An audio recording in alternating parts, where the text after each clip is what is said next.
Okay, I wanted to direct your attention to this article right here, which is press release: University silences scientists after dinosaur discovery. Now, you can also see this article here from Pacific Justice Institute press release defending religious freedom, parental rights, and other civil liberties. And you can find this article here as well. I'm just going to read it out here. It's a little more concise and quicker. And it says, out of Los Angeles, a scientist was terminated from his job at a California State University after discovering soft tissue on a triceratops fossil and then publishing his findings. Pacific Justice Institute filed suit yesterday with the Los Angeles County Superior Court against the Board of Trustees of CSU Northridge, citing discrimination for perceived religious views.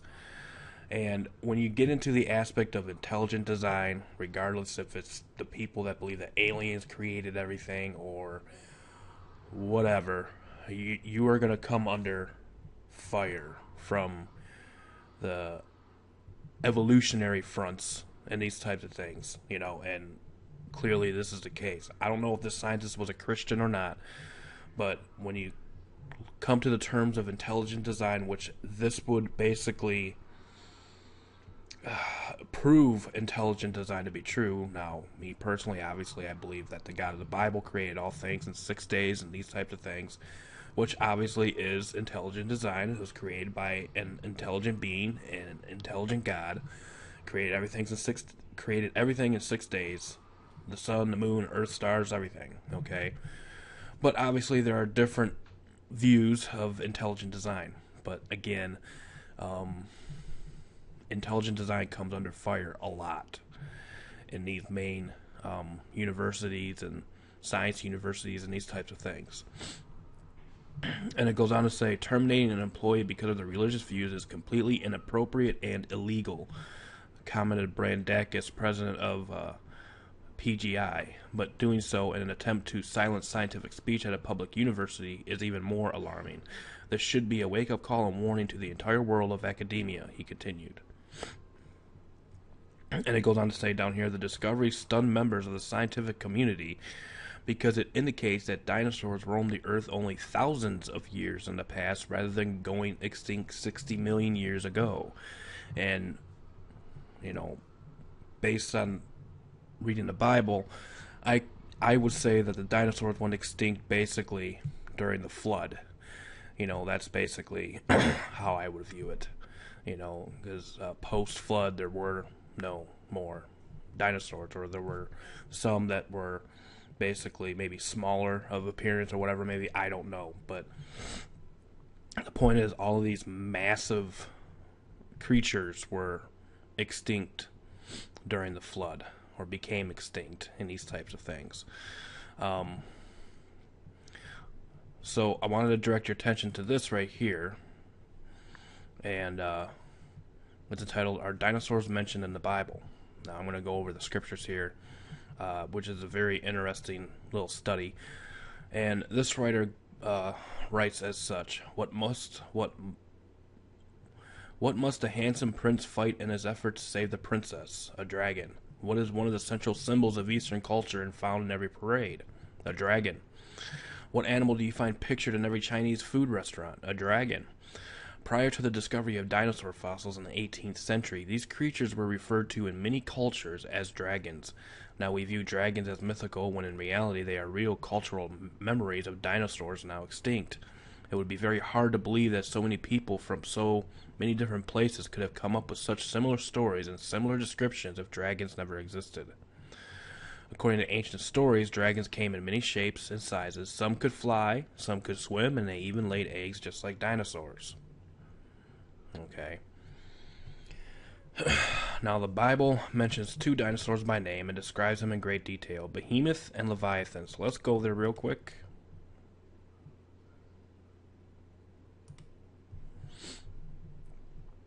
Scroll up here to Job. We're going to go through bits and pieces of Job 40 and Job 41.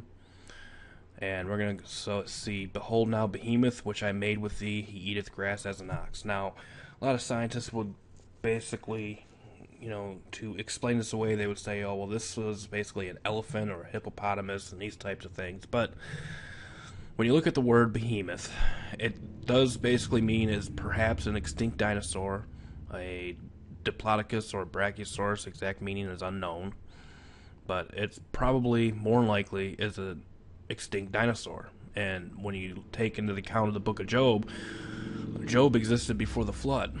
Job is the oldest book of the Bible. Okay, so I'm pretty sure he may have had first-hand accounts of these beasts, you know, and these types of things. But if you look carefully at some of the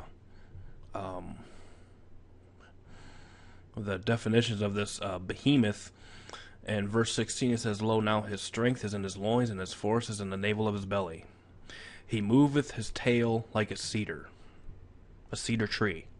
Okay, does this explain a hippopotamus or an elephant? If he moves his tail like a cedar tree, you can basically say that his tail was like the size of a cedar tree.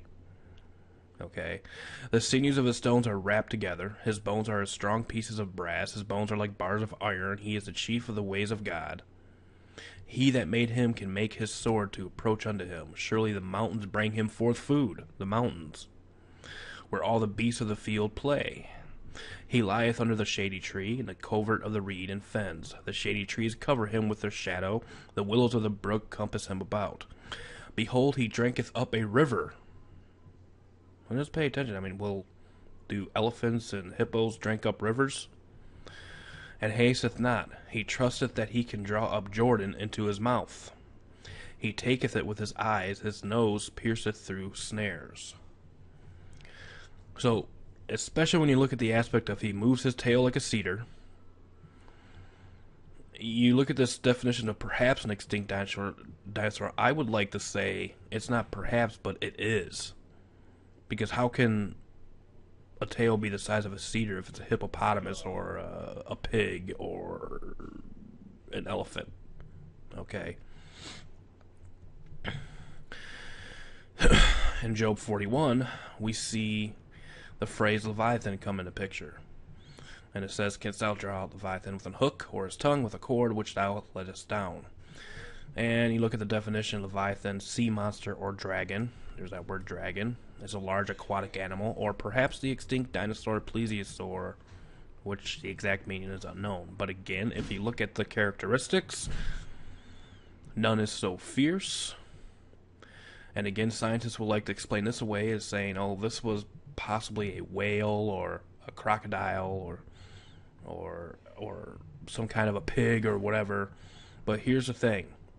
Job 41:15 says that this Leviathan had scales.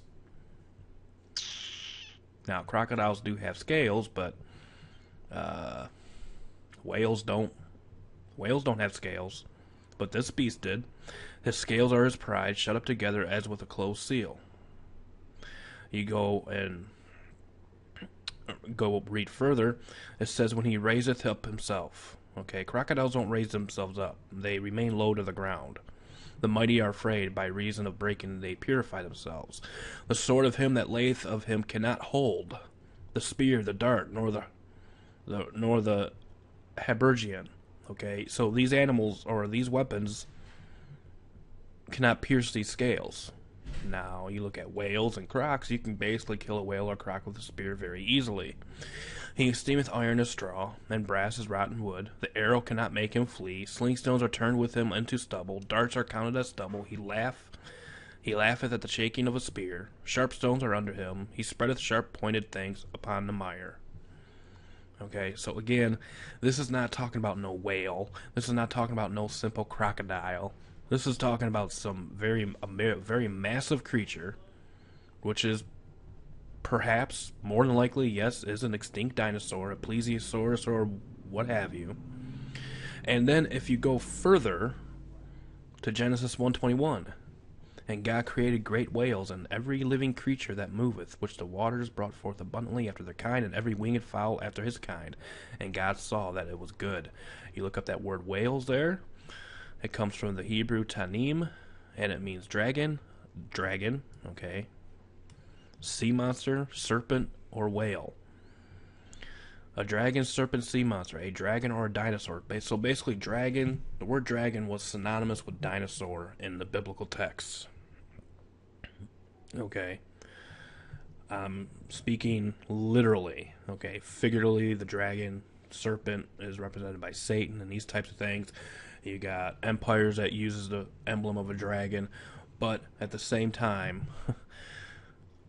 the dragon, literally speaking, is represented as either a sea monster or a dinosaur, or perhaps a serpent. Either way, these creatures have had scales that were unpierceable through a regular spear, but crocs and crocodiles and these things are. And these creatures like the behemoth had tails like cedars. So how can you explain that away? You can't. And see, that's why a lot of these evolutionists that go against intelligent design, they'll immediately attribute religion into it because of the Bible, and really, in a sense, they'll come up with things. Oh, this is, the Bible is a book of myths and these types of things. But when you look at the clear reading of the text, you have to find something to explain this away because obviously, modern scientists do not like the Bible, and it would explain away a lot of their theories of dinosaurs existing 60 million years ago and yada yada yada and these types of things. So when you come up with when scientists come up with discoveries like these, and this isn't the first time this happened, and then they get terminated, then you can really see the aspect of why. Because again, this would totally throw out this whole 60 million years ago ordeal. Okay. Now, even though the scientists said that these dinosaurs may have existed 20,000 years ago, that's not accurate either, because again, the Earth is roughly 6,000 years old from the time of creation, since creation. So again, but at the same time, this scientist, I would assume, is basically teetering on the aspect of intelligent design, in which he found soft tissue on a dinosaur bone, and there's no possible way at all that soft tissue can exist in a bone that is roughly millions and millions and millions of years old. It's not possible. And so he made this discovery public at the CSU, and they terminated for it. They terminated him for it because of his religious views, or if he had any religious views. But they basically terminated him for basically the view of intelligent design, which this basically stems from.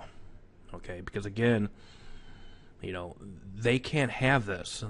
They cannot accept this, because again, if they accept this, then this throws out this whole dinosaurs existed 60 million years ago. And then they would have to come in and ask the question, well, was there a pre-flood existence of dinosaurs before the flood, and after the flood they didn't exist anymore? That kind of stuff would have to be brought into view. But they don't want to bring that into view because that goes in line with the Bible. So, in a nutshell, it's basically another attack against the Word of God. With these evolutionists and these types of things. And when discoveries come along like this, they are quickly silenced, very quickly, and or they are just marginalized to nothing more than just little bigots, So I figured this was interesting. I figured I would bring this to your attention. So truth be told, truth be known, stay safe. God bless. Links will be provided below. We'll see you next time. Bye-bye.